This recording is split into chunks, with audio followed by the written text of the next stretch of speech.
I'm gonna say this straight because honestly, there's no point dancing around it.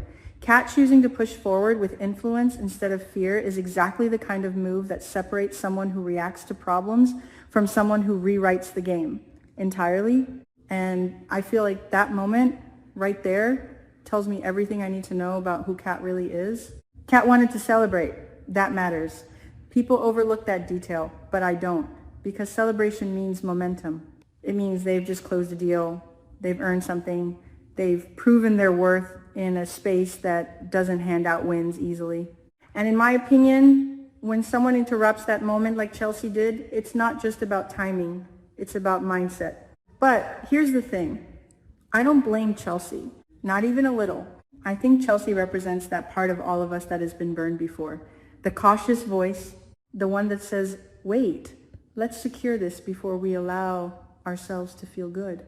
And I feel like her insistence on getting things in writing before celebrating isn't negativity, it's survival. Especially when Madison's lawsuit is hanging over everything like a storm cloud that refuses to move. Because let's be real, that lawsuit isn't just a legal issue, it's a reputation bomb. And Chelsea knows it. She understands that no matter how strong their contracts look today, perception can destroy everything tomorrow. Brands don't like uncertainty, partners don't like controversy. And Madison, whether she's innocent or not, is currently the center of a narrative that can spiral out of control at any moment. So when Chelsea hesitates, I don't see doubt, I see awareness. But Kat sees something else entirely. And this is where I think the story shifts into something much deeper.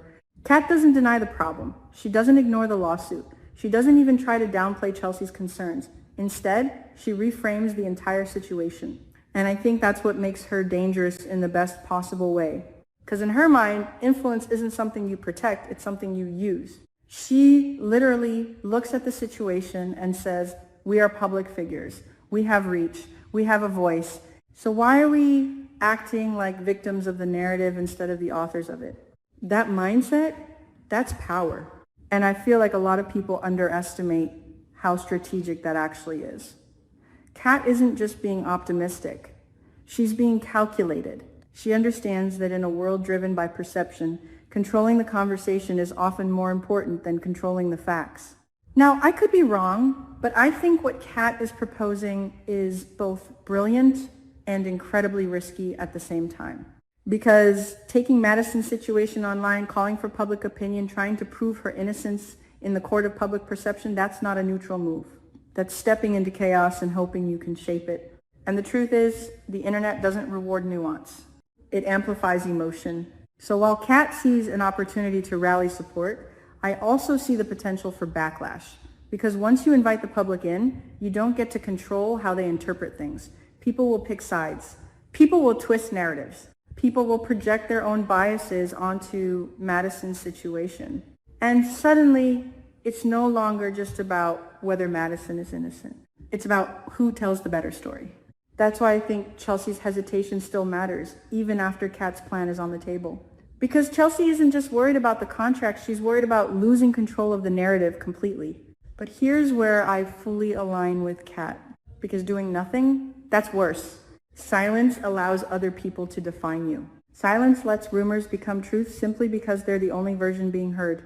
And I feel like Kat understands that if Madison doesn't have a voice in this moment, she becomes whatever the loudest accusation says she is. So yes, in my opinion, stepping forward, even into uncertainty, is the right move.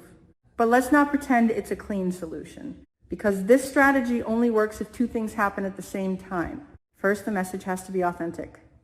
Not polished, not overly defensive, not manipulative. People can sense that instantly. If Kat and Chelsea come across like they're trying too hard to clear Madison's name, it could backfire. Second, they need to actually educate the audience.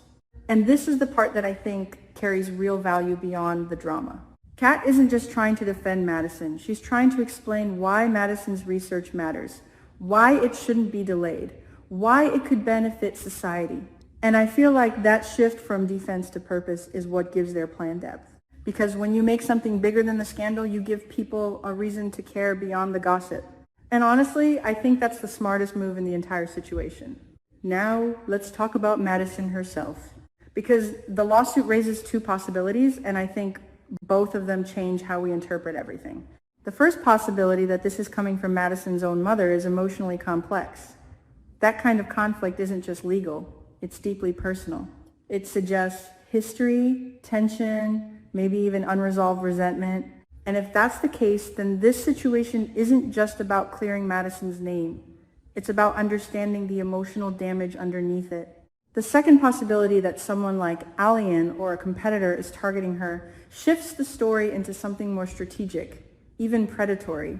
That would mean this isn't about truth at all. It's about removing a threat. And if that's the case, then Kat's instinct to fight publicly becomes even more justified. Because you don't win against calculated attacks by staying quiet. You counter them with visibility. But again, and I keep coming back to this because it matters, visibility cuts both ways. And I think that's where the real tension lies in this entire situation. Can Kat and Chelsea actually guide the audience toward understanding, or will the audience take the story and turn it into something else entirely? I don't have a clear answer for that. This is just my interpretation, but I feel like this is less about whether their plan will succeed and more about what it reveals about them as individuals. Kat is proving that she's not just a partner, she's a leader. She's someone who sees opportunity in crisis, who refuses to let fear dictate action. And I think that's why Chelsea needs her. But at the same time, Chelsea grounds Kat. She forces her to consider consequences, to think about stability, to protect what they've already built.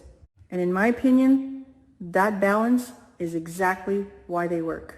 They're not the same, and that's the point.